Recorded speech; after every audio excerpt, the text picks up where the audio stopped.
আমার ছেলের সাথে আমি ভূতের ভয় দেখিয়ে ইচ্ছা করেই লাগিয়ে নিতাম। তো গল্পটি অনেক ইন্টারেস্টিং হতে চলেছে। তাই তোমরা শুরু থেকে শেষ পর্যন্ত গল্পটি শুনবে, অনেক অনেক মজা পাবে। আর হাতের কাজ করতে মনে চাইবে। তাই হাতের কাজ করার সম্পূর্ণ প্রস্তুতি নিয়ে কানে হেডফোন লাগিয়ে রেডি হয়ে যাও। তো বন্ধুরা, চলো আর কথা না বাড়িয়ে আমরা আসল গল্পে চলে যাই। হ্যালো বন্ধুরা, আমি দীপাকর রায়। আমি একজন বিবাহিত মেয়ে। আমার বয়স এখন ৩৫। আমার দুটি ছেলে। বড় ছেলে শহরে হোস্টেলে থেকে পড়াশোনা করে কলেজে। আর ছোট ছেলে মাত্র ৮ বছর বয়স। সে আমার কাছেই থাকে রাত্রে। এখনও আমাকে জড়িয়ে ধরে আমার কোলের মধ্যে ঘুমায়। কারণ আমার স্বামী এখন নেই, সে বিদেশ থাকে। বিগত ৬ বছর হলো গিয়েছে। আসার নাম মাত্রই নিচ্ছে না। তো তোমরাই বলো, একটি মেয়ে কিভাবে এতদিন লাগালাগি না করে টিকে থাকতে পারে? ঠিক আমারও তাই হলো। এতদিন আমার ওই জিনিসটা খাবার না পেয়ে ক্ষুধায় ছটফট করতে লাগল। কিন্তু আমি কিভাবে ক্ষুধা নিবারণ করব? কারণ আমার কাছে তো কোনো খাবার ছিল না। তাই আমি প্রতিদিন রাতে চাহিদার জ্বালায় ছটফট করতাম। এবং ধৈর্য না ধরতে পেরে মাঝে মাঝে নিজের হাত দিয়ে নিজে কাজ করতাম। কিন্তু বন্ধুরা, তোমরাই বল, মেয়েরা কি নিজের হাতে কাজ করে শান্তি পায়? কখনোই না। কারণ আসল জিনিসের খেলা আর নকল জিনিসের খেলা কখনো এক হতে পারে না। তবুও কোনো উপায় না পেয়ে আমি মাঝে মাঝেই এই কাজটি করতে লাগলাম। আর নিজেকে কোনো মতো সান্ত্বনা দিতে লাগল। তারপর হঠাৎ করে একদিন আমার মাথায় একটা শয়তানি বুদ্ধি আসল, যে আমার ছোট ছেলে তো আমার কাছেই থাকে এবং সে এখনো কোনো কিছু বোঝে না। তাই তাকে দিয়ে ইচ্ছা করলে আমি নিজের দেহের স্বাদ মেটাতে পারি। কিন্তু কি করে করব? ছেলেকে কিভাবে কনভিন্স করব? এই চিন্তা আমি করতে লাগলাম। তারপরে হঠাৎ করে আমার মাথায় একটি বুদ্ধি আসল, যে ছেলেকে ভূতের ভয় দেখিয়ে লাগিয়ে নেওয়ার কোনো ফন্দি আটা যায় কিনা। অতঃপর আমি চিন্তা করলাম, কি করা যায়, কি করা যায়। মাথায় যখন একবার লাগালাগি চেপেছে, তখন যেভাবেই হোক আমাকে তা করতেই হবে। তাই হঠাৎ করে আমার মাথায় আরেকটি বুদ্ধি চলে আসলো। সেটি হচ্ছে, প্রথমে আমি আমার সেই ছোট্ট ছেলেটিকে আহত দেখালাম, বা ভূতের ছবি দেখালাম, যাতে তার মনের মধ্যে আমি ভূতের ভয় ধরিয়ে দিতে পারি। এরপর ছেলেকে এ ধরনের মুভি দেখিয়ে ভূতের ভয় ধরিয়ে দিলাম এবং বললাম, তুমি আমার কাছে সব সময় থাকবে। আমি যা যা করতে বলবো তাই তাই করবে। তাহলে ভূত তোমাকে ধরতে পারবে না। এরপর আমি রাত্রে যখন শেয়াল ডাকত, তখন ছেলেকে বুঝতে দিতাম, ওই দেখো, ভূত তোমাকে ডাকছে। এখন তুমি আমার সাথে খেলা করো, তাহলে ভূত আসতে পারবে না। এভাবে আস্তে আস্তে ভূতের ভয় আমার ছেলের মাথার মধ্যে ধরিয়ে দিয়ে নিজের কন্ট্রোলে নিয়ে আসার চেষ্টা করলাম এবং একসময় সফল হলাম। তারপর বললাম যে আমার কাছে একটা মন্ত্র আছে এবং একটা পদ্ধতি জানা আছে। সেটা যদি তুমি করো তাহলে ভূত তোমার কাছে আসতে পারবে না, শুধু ফাঁকে থেকেই ডাকাডাকি করবে। তখন ছেলে বলল, আম্মু, তাড়াতাড়ি আমাকে সেই কাজ শিখিয়ে দাও, যেটা করলে আমাকে ভূত ধরবে না, কারণ আমার ভূত দেখে খুব ভয় করে। তখন আমি ছেলেকে বললাম যে তুমি আমার সাথে একটি খেলা করবে, যে খেলা করলে ভূত কোনোদিন আসতে পারে না। তখন ছেলে বলল, আচ্ছা আম্মা, তাড়াতাড়ি চলো, আমরা খেলা শুরু করি। তখন আমি বললাম, সেই খেলা কিন্তু কারো সঙ্গে যদি তুমি বলে ফেলো, তাহলে ভূত আবার তোমাকে ধরে ফেলবে। অর্থাৎ এই খেলার কথা কারো সঙ্গে শেয়ার করা যাবে না। এটাই হচ্ছে মূল মন্ত্র।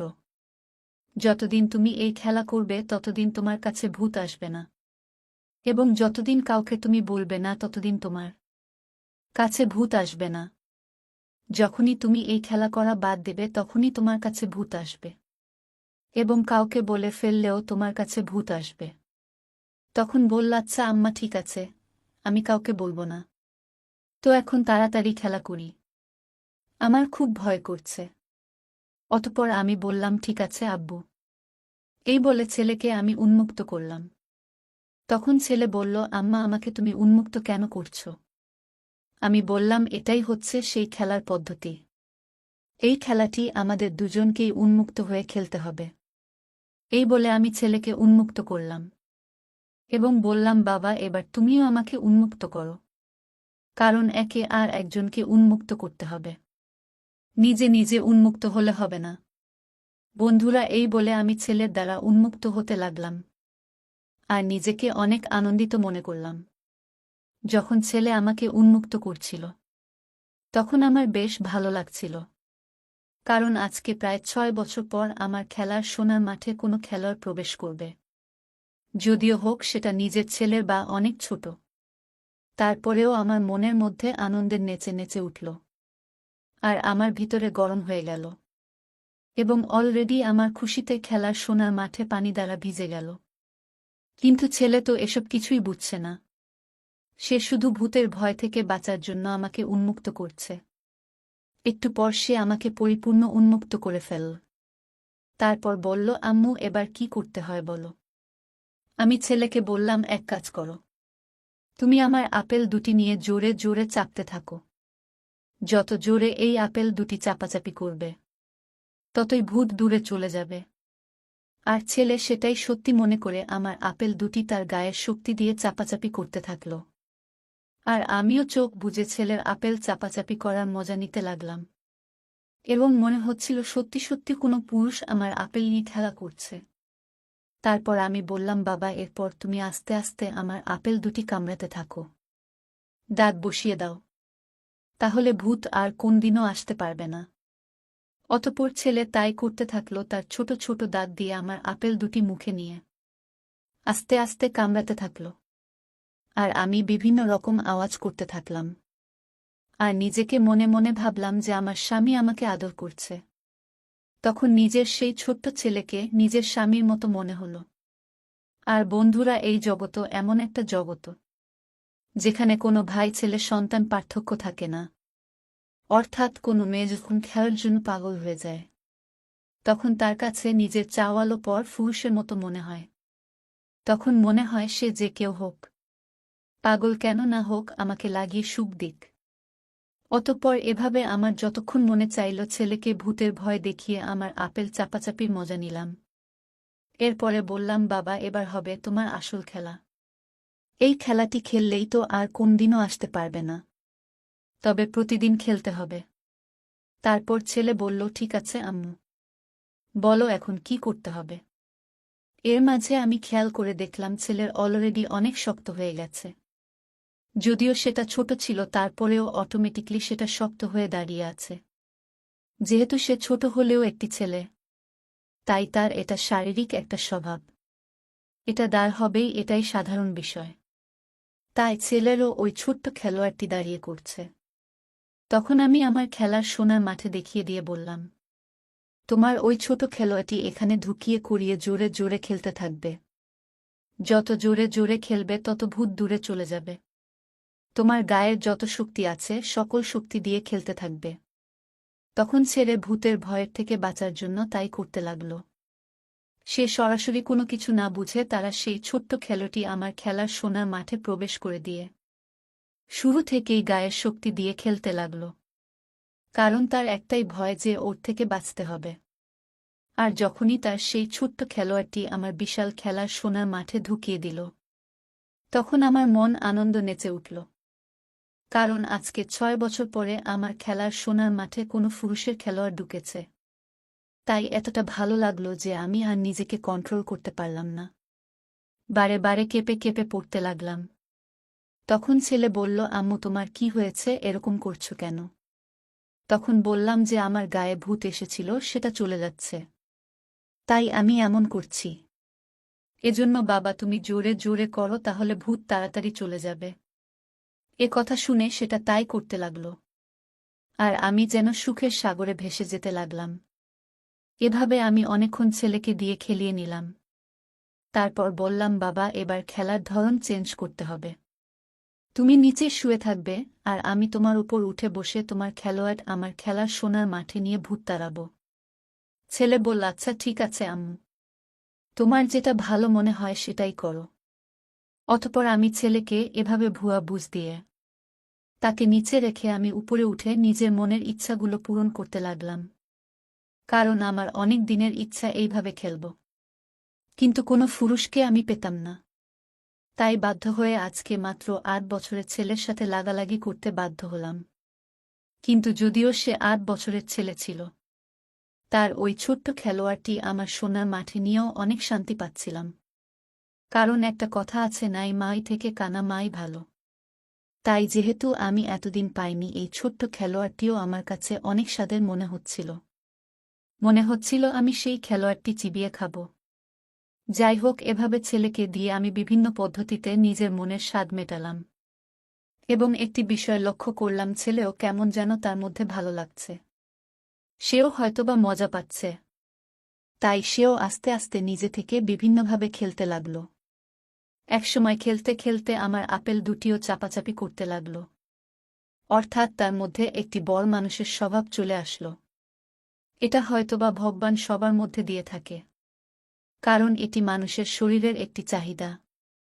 তাই সে ছোট হোক বা বড় হোক, অটোমেটিক সবার মধ্যেই থাকে।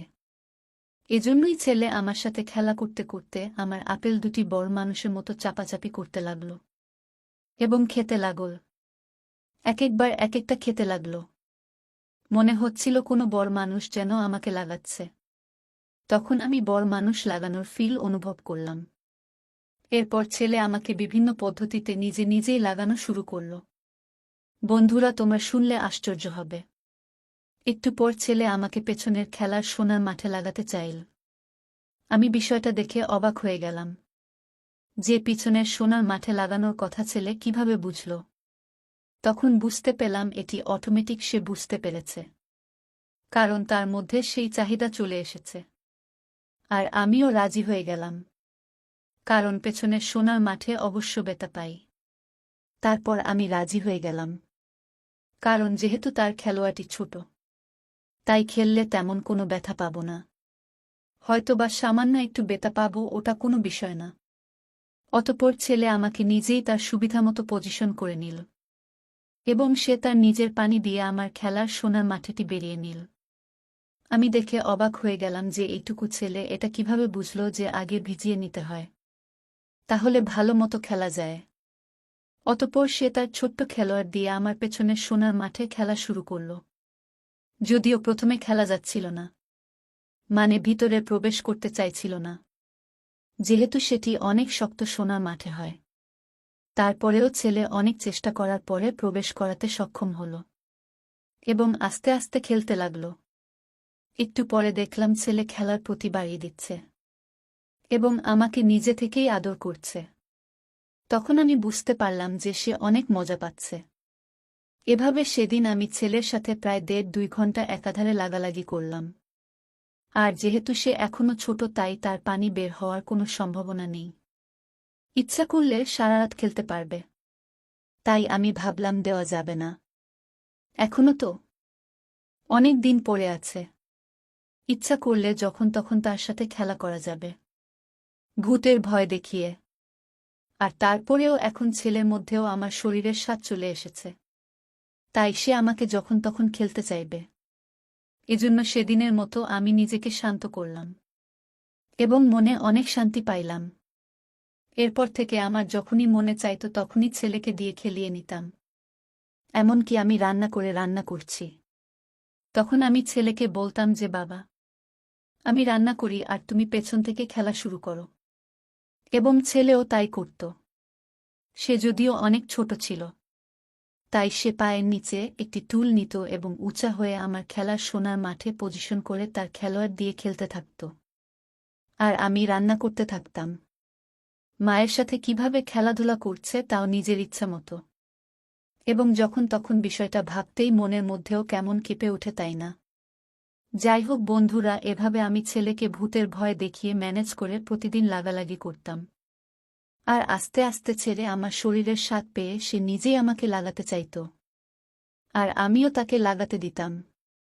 এভাবেই চলতে লাগলো আমাদের মা এবং ছেলের মনের ইচ্ছা পূরণ। অর্থাৎ লাগালাগি যতদিন না আমার স্বামী বিদেশ থেকে আসলো, ততদিন আমি আমার ছেলেকে এভাবেই ম্যানেজ করে নিলাম।